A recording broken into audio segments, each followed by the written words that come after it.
Yesterday's prophecies for today's world. When anyone, anywhere, responds to this knowledge by having a desire to know this God, God will move heaven and earth to get the message. And now, the continuation of Hal Lindsey's Bible study, the Book of Revelation. We're talking about a real shaker and mover of the tribulation here. It says in verse 5, and there was given to him what? A mouth. Now, this doesn't take a whole seminary course in symbology to figure out what that means, does it? A mouth. He will be the greatest speaker human beings have ever heard. That's discounting Jesus, but we're talking about what is exposed to the whole world. He is going to be, in fact, I suspect that that's what the Bible is telling us. It is through his oratory that he will gain such control and power. He will be coming out with such passion and with such amazing, intelligent solutions to problems, and be able to sit and negotiate with people who are at animosity with each other with such brilliance, such intelligence, such superhuman knowledge of what both of them are thinking, that he can convince anybody of anything. And using that power, he will bring the world in the first 3.5 years of that tribulation period to what appears to be the greatest period of peace and human development and so forth. He's going to say that all this baloney about the Bible, about God's got to straighten things out, that's inhibited man's progression and development all of these centuries. I have come to show you how human nature has the power to do anything. And that appeals to anybody, especially unbelievers. All right, now, verse 6, and he opened his mouth in blasphemies against God. Now notice what the blasphemies are about. To blaspheme his name, his tabernacle, that is where he dwells, that is, those who dwell in heaven. Now pray tell, who's that? That's us. That's right. So, why is this brought out? Because it shows one of the first things this Antichrist has to do is explain what happened to all the people that disappeared. So this is telling us he's going to blaspheme God, his name, and all of those who now dwell in heaven with him. And there's a contrast between those who dwell in heaven and, let's read on, look at verse 8. We'll jump over something just for a minute. And all who dwell on the earth. See the contrast? He blasphemes those who dwell in heaven. But all who dwell on the earth, this means to settle down in and to live in. Now look at what it says about them. By the way, this phrase or this description, those who dwell on the earth, is given 7 times in the book of Revelation.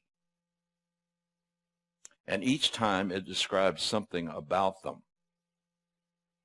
So look for it when you read through the book of Revelation. I'll give you the references next week, but see if you can find it. Now, those who dwell on the earth, look what it says about them. Will worship him, everyone whose name has not been written from the foundation of the world in the book of life of the Lamb who was slain. So what are these people those who are described by those who dwell on the earth, what are they? Unbelievers. You know, there are two books that the Bible talks about. There is one book, the book of life, in which before the earth was founded, the name of every person who had ever lived was put in it. Then there's a Lamb's book of life, in which the name of every person who believes in God's salvation in Jesus Christ, his name is written in it. Okay? Now, when a person either dies or he reaches a point where God knows he will never change, he'll never repent and believe, there's a point where God blots the name out of the book of life that came from before the foundation of the earth. But the Lamb's book of life, your name is entered when you believe. So God has a dual bookkeeping system. When you believe in the Lamb's book of life, your name is entered. And when you die without believing, your name is blotted out of the book of life that was from before the foundation of the earth too. So at the end of human history, what do you have? Only those who are believers left in both books. So it's a two-book system of God. There's also the book of works that we'll talk about in Revelation chapter 20. Now, let's go back and make up some time here. In verse 7, and it was given to him. He first is given a mouth, and he blasphemes God, and he blasphemes and explains away the people who disappeared. And then in verse 7, and it was given to him to make war with the saints and to overcome them, and authority over every tribe and people and tongue and nation was given to him. So here he has authority over everybody. And what does he do? He goes after the believers. You say, well, where do they come from? Because all of them are gone when the rapture happens. Well, we got some pretty good evangelists that God's going to raise up immediately. 144,000 Israelites that will have the Holy Spirit sealed in them.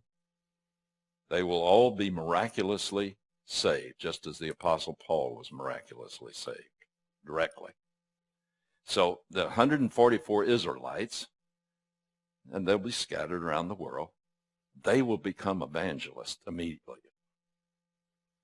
And they will have great help from two prophets that'll be in Jerusalem, Moses and Elijah.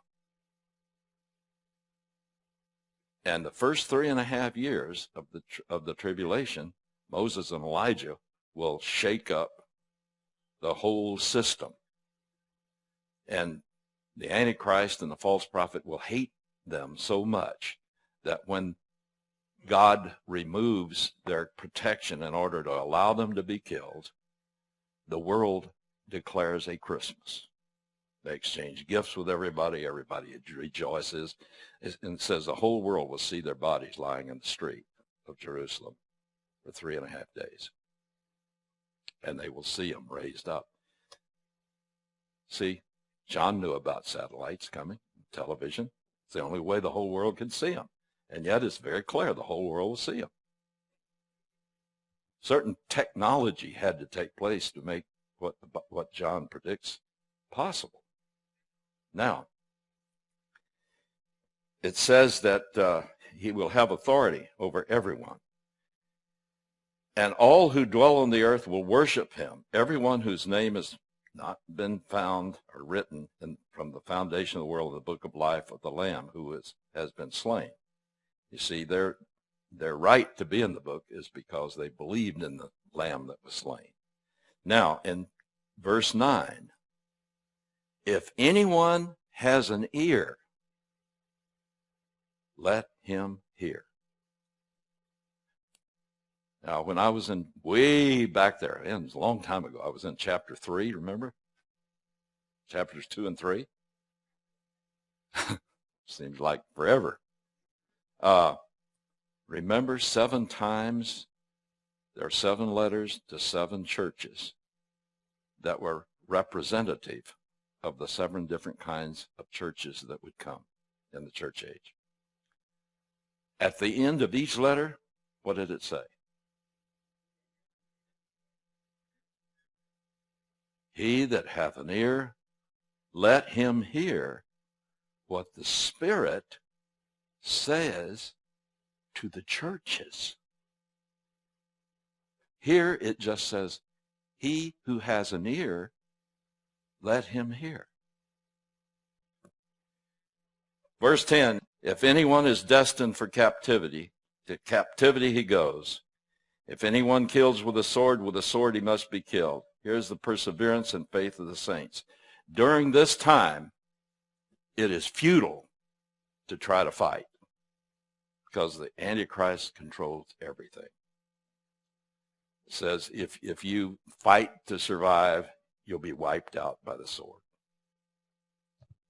And it says that, you know, there's going to be such an all-out campaign to wipe out those who believe. That's futile to fight. Just believe God and die with a smile on your face saying Jesus Christ is Lord. Now, verse 11, and I saw another beast coming up out of the land, literally. It's the word teiskes in the Greek. And this, with a definite article, is used in the sense of the land of Israel. So this second beast comes up out of the land of Israel. The first comes out of the nations, the Gentiles. The second beast comes out of the land of Israel. Now it says, and he had 2 horns like a lamb, and in the Greek the word can either be and or but. Should be but here. And he had 2 horns like a lamb, but he spoke as a dragon. Can you figure that one out? He has 2 horns like a lamb. Lamb, who's that? Jesus Christ. 2 horns, 2 nations. Israel and Judah. Remember? There was a civil war, and when Israel was scattered, first the nation of Israel, the 10 northern tribes, were scattered. Second, the 3 tribes that made up Judah in the south were scattered. He is going to appeal to all of the tribes scattered abroad and wherever they are. So he has the 2 horns of power from these. And then it says, because you see, this second beast is going to be a Jew. And he spoke as a dragon. That's because Satan also gives this one his power. It says, and he exercises all the authority of the first beast in his presence. And he makes the land, literally, and those who dwell in it to worship the first beast whose fatal wound is healed. So what does he do? You see, this one is called later the false prophet. He causes all the nation of Israel to worship the first beast. And he comes as a false Messiah. And, you know, the Israelites have never accepted that God would send a Messiah who would save the Gentiles. This one will come as one who is to Israel. And so he causes all of those who dwell in the land to be deceived. And they will accept him as the Messiah. And yet, as we read on, are you still with me? And he makes the land and those who dwell in it to worship the first beast whose fatal wound was healed. And he performs great signs. The word signs here, semeion, is the same word that's used of the miracles of Jesus Christ. So he performs great miracles that are signs, that have great meaning to them, in other words. So he says, it says, he performs great signs and miracles so that he even makes fire come down out of heaven to the earth in the presence of men. Which of the Old Testament prophets did that? Elijah. Who's his competition? Elijah. He's going to be here. So he's going to upstage Elijah. Now, it says that, verse 14, and he deceives those who dwell on the earth. This time, the word takes in the whole world. And he deceives those who dwell on the earth because of the signs which it was given him to perform in the presence of the beast, telling those who dwell on the earth to make an image to the beast who had the wound of the sword and has come back to life. Here it adds a little something to the wound. In other words, this person whose fatal, actually the word means fatal, this person whose fatal wound is miraculously healed was put to death by a weapon, a lethal weapon. They have to transpose the meaning. Sword was always used as the number one weapon of the number one common weapon of an army. So today it would mean he was probably shot or will be. And so it shows that here's a person that's going to be shot in the head, pronounced dead for several hours, and still talking about what a wonder it is. So it says that, verse 15, and there was given to him to give breath to the image of the beast, that is, the image of the beast might even speak and cause as many as do not worship the image of the beast to be killed. Well, here they make apparently an exact image of the Antichrist from Rome and bring it to life. And all that are there, especially in the land of Israel, are going to be required to worship this image as a facsimile of worshiping the Antichrist in Rome. Now,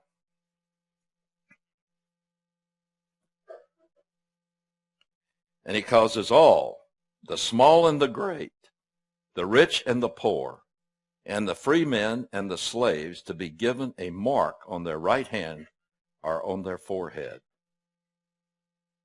Now, you see, he operates as the great religious person who brings about this worship of the Antichrist of Rome.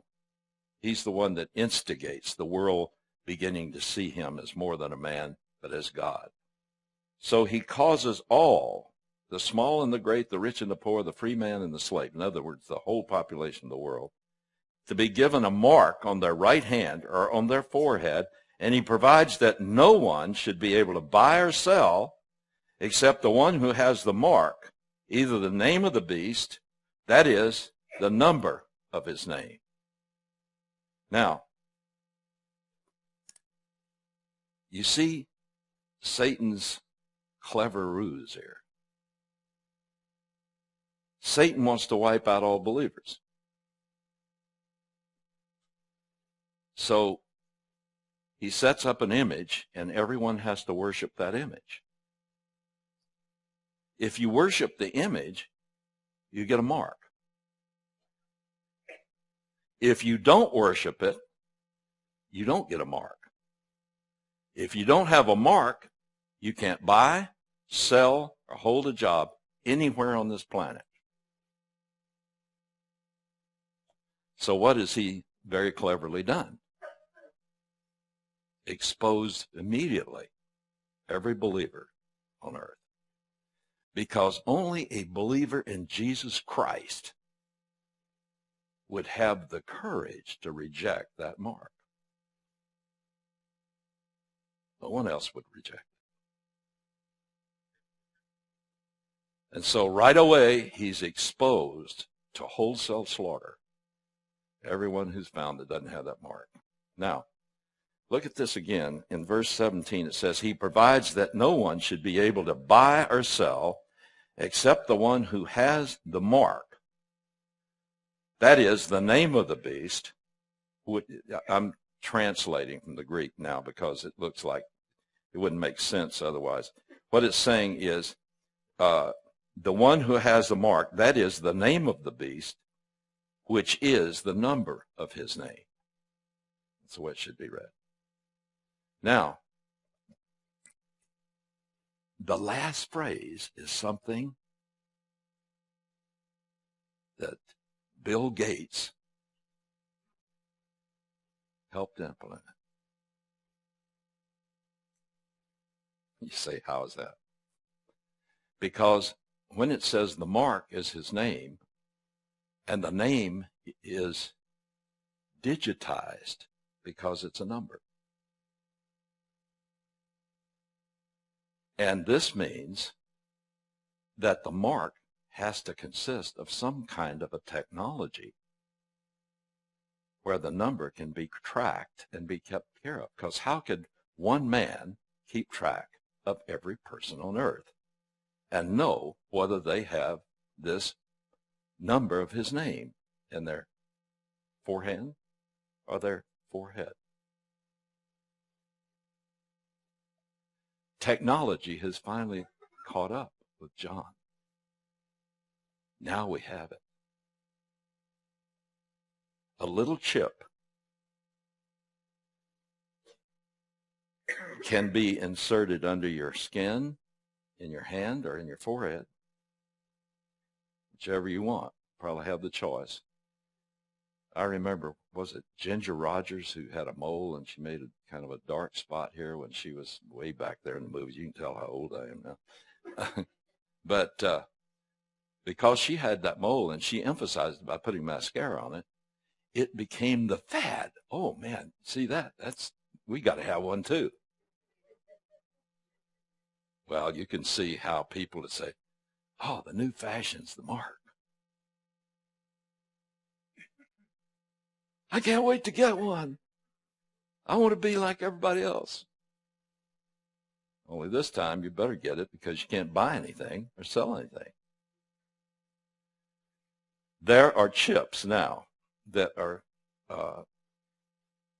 no bigger than a drop of water, even smaller, that not only can have the number of the Antichrist name on it, but you see, every person, what will happen is the number of the Antichrist name will be the prefix to every number of every person, but you will have to have a personal number added to it. We all have personal numbers now.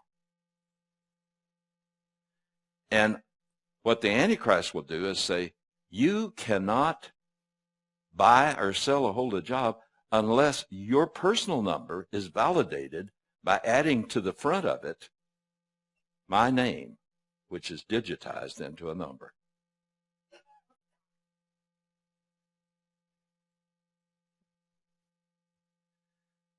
But the chip today can give your whole dossier.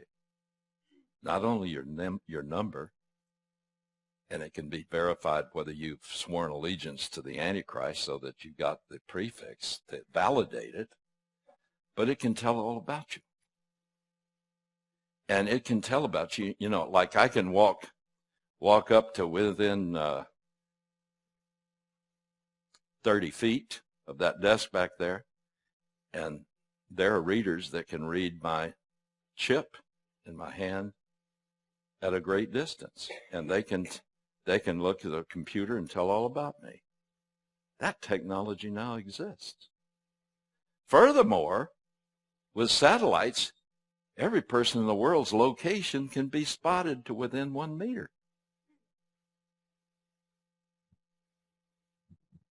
Talk about total control. It's coming, and it's almost here.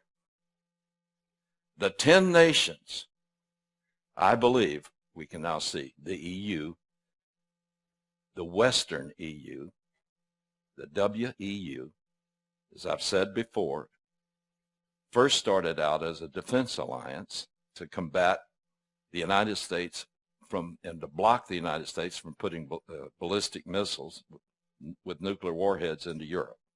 So these original 10 formed the WEU, and that became the framework for developing the 10 original members.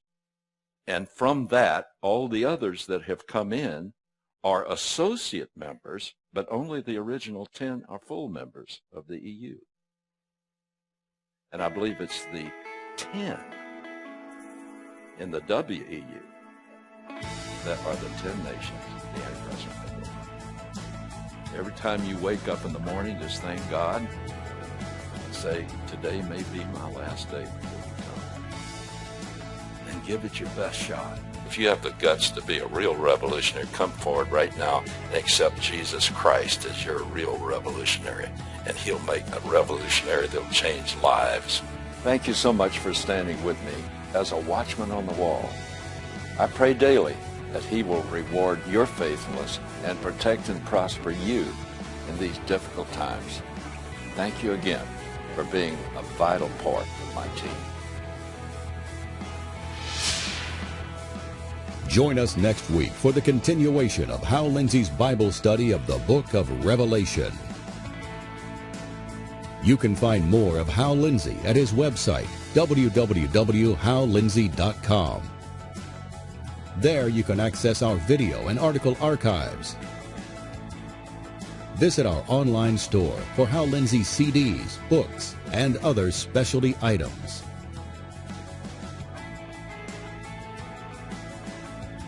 To support this program, send your tax-deductible gift to Hal Lindsey Media Ministries, P.O. Box 470470, Tulsa, Oklahoma 74147.